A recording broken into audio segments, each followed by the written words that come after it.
Broadcasting from Slough. Streaming around the world. This is Mark Denholm on Atom Radio. Atom Radio. Oh, yeah. Playing the music you want to hear. The podcast. AtomRadio.co.uk. Hello again. Welcome to another podcast. This one, episode 134 of the best bits of Atom Radio's breakfast show. And this is Mark Denholm from The Breakfast Show, Monday to Friday, 6 until 10, if you are ever up early. And even if you're not, I think you should get up early. It's well worth getting up for. You can listen Monday to Friday. That's what I was trying to say. On the way, over the next however long this turns out to be, we'll have the best bits this week, which include naff TV, also food, throwing things away. I really struggle with throwing things away, if I'm honest. Poshness came up as well, and an infuriating example of political correctness gone absolutely mad. PC claptrap, PC nonsense, snowflake, call it whatever you want.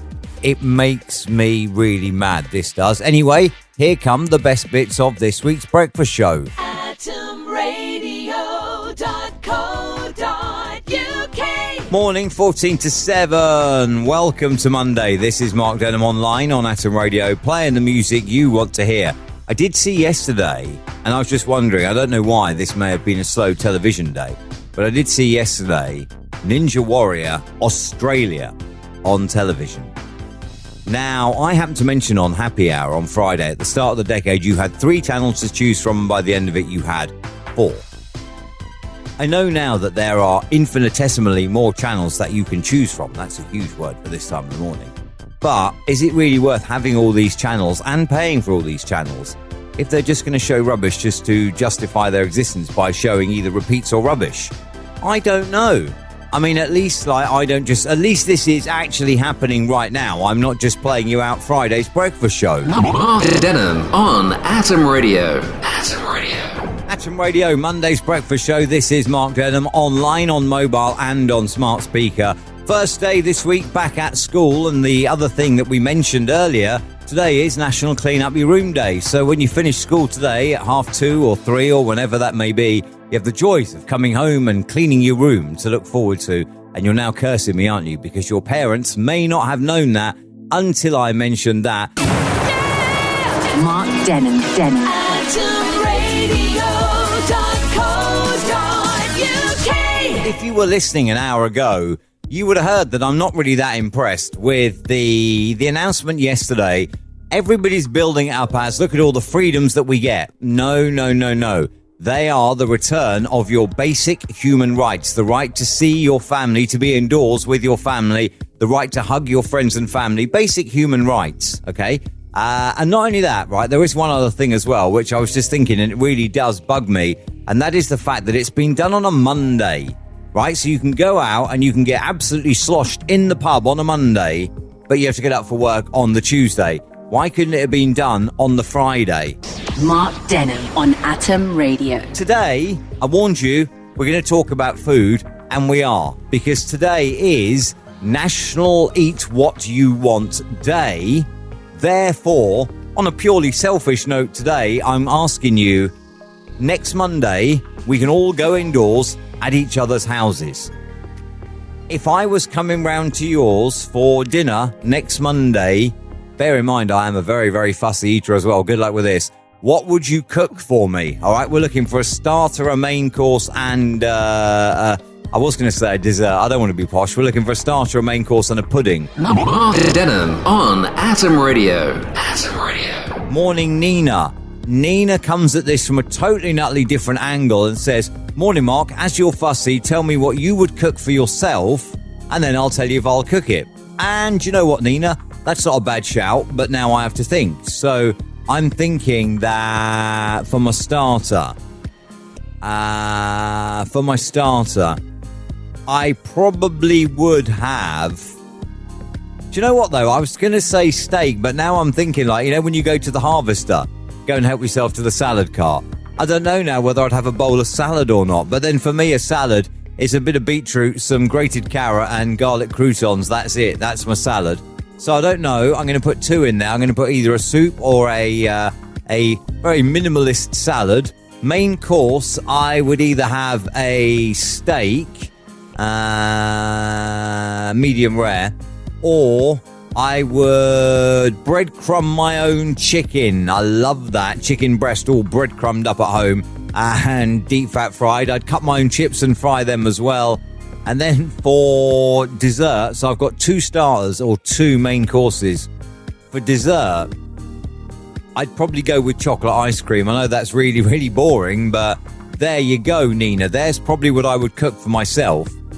Well, I don't know. Yeah, that's what I cook for myself. There you go, sorted. Mark Denham. AtomRadio.co.uk 17 to 8. It's a Wednesday morning. This is Mark Denham on Atom Radio. Loud, proud, standing out from the crowd. Morning to you if you live in Yorkshire, specifically North Yorkshire. North Yorkshire has been named the UK's #1 county for pub walks, followed by Somerset and Cumbria. Now, Sian, my friend Sian, has moved to Cumbria, and all I can say is that her Facebook now looks like an advert for the Cumbria Tourist Board, but it does genuinely look beautiful there. So North Yorkshire must look absolutely amazing if it goes on to beat Somerset and Cumbria. I don't really know that much about Somerset other than the fact that it flooded and the trains had to be cancelled when it was last very, very heavy rain. I do remember that. Mark Denham on Atom Radio. Today we are asking you about things that you have got rid of. You know, like when you get in this mood and you're like, right, I'm going to tidy up, I'm going to have a spring clean, and you're so focused, right, don't need that, gone, in the bin. And then maybe a week, maybe a month, maybe 6 months later, you either realise what you've done or you think, right, where is, and you can't find it, and then you realise, oh no, I threw it out. Today we're asking you about things that you have thrown out in those situations that you've then got on to think, damn, I wish I'd kept that. Now, like I had a massive clear out when I had my place done last year. I had every room in the house done, so I had a massive clear out, and so much stuff got thrown out. And I did have my friend Blair encouraging me, and I was sending her, like, she's like, right, how much have you got rid of? And I'd send her a picture of the bags that were all ready to go to the local dump and that. And I ended up getting rid of it was coming up 30 bags, I think. It was over 25 bags of stuff I got rid of. In terms of clothes and just stuff that I'd collected and all this, that and the other, loads and loads of stuff I got rid of. But there were some things I thought, I wish I hadn't thrown that away. And that's what I'm asking you today on air at atomradio.co.uk. What things have you thrown away that you wish that you had not? Mark Denham on Atom Radio. Atom Radio. Morning, 9 to 9. This is Mark Denham at breakfast on Atom Radio. Today, asking you about things you've thrown out by mistake. This doesn't really fit the bill, but I'm adding it in because it is quite funny. Apart from obviously for the guy involved, Chris was a single man living on his own and made use of an ironing service. He would do his washing, dry it, then bag it up, leave it outside, and the ironing company would come and collect the bag, take it away, iron it, and bring it all back, all hung up and that, and neatly done, and everything was all good. And this lasted for months and months and months. One morning, Chris put out his bag, left for work, came home, and the bag was gone. Thought nothing of it, and nothing came back the next day.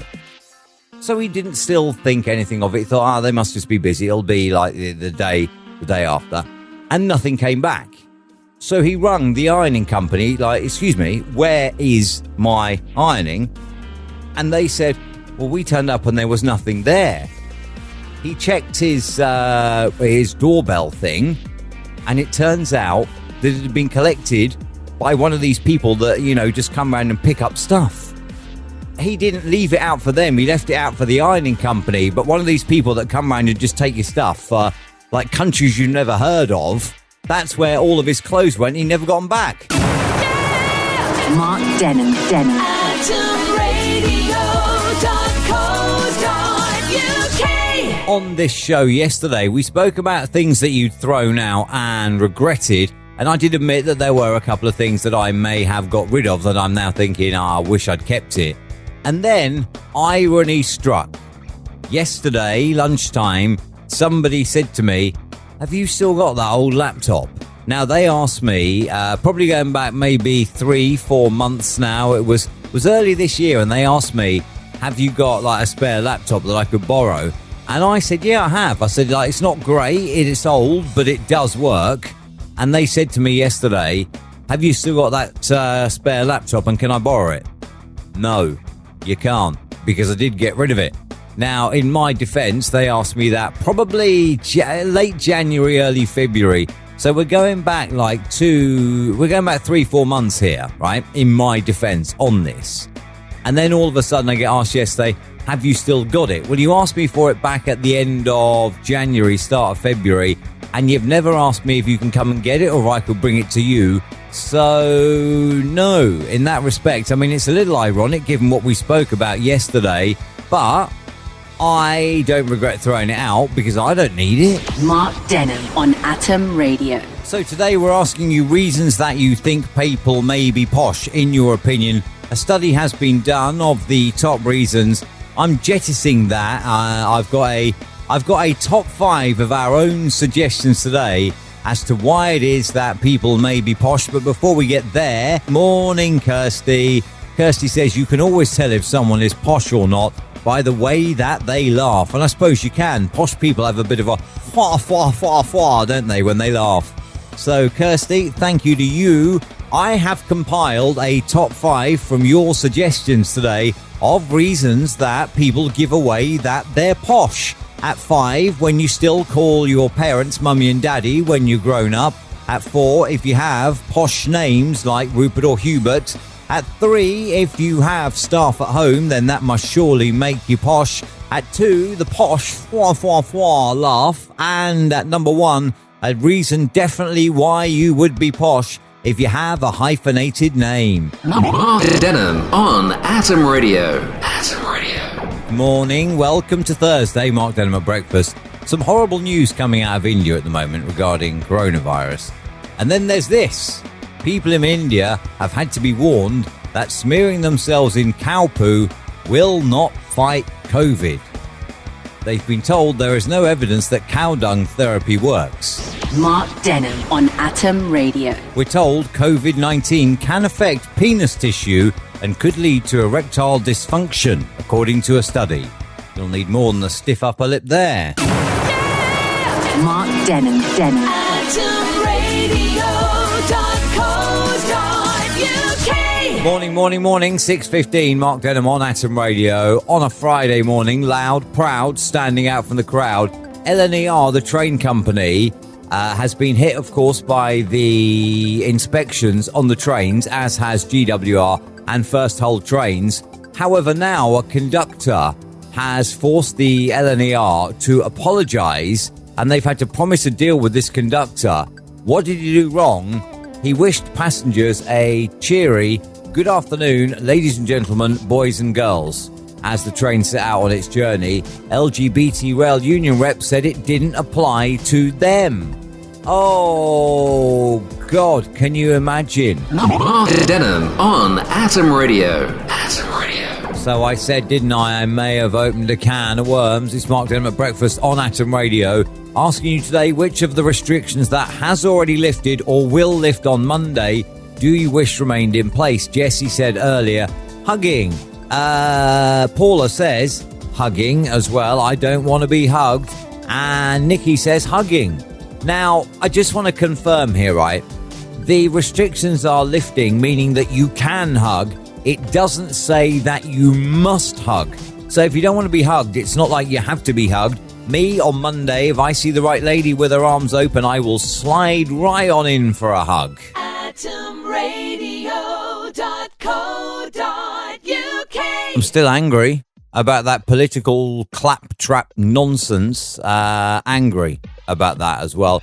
And in terms of hugging, now that I've had both vaccines, I'm thinking of getting a badge made up as well. Fully vaccinated, hugs available here, as long as you're not repulsive. I mean, that may offend a few people, actually, I suppose. But never mind. Speaking of the restrictions, they will ease on Monday in England. Monday, the 17th of May. You can dine indoors, you can eat indoors, and you can have your friends and family around, subject to the rule of 6 indoors as of Monday. Now we wait to see what happens with the Indian variant, which is growing within the UK, which it never should have done because the border should have been shut a long time ago. But we wait to see where the 21st of June stands on that. Anyway, as always, thank you for checking out this nonsense, the, in quotes, best bits of the Atom Radio Breakfast Show. Episode 134 is now officially a wrap. Atom Radio. Playing the music you want to hear. Set your alarm Monday morning. We're on from 6 a.m. Monday to Friday on Atom Radio, 6 till 10, on the website, on your mobile, and of course on your smart speaker as well.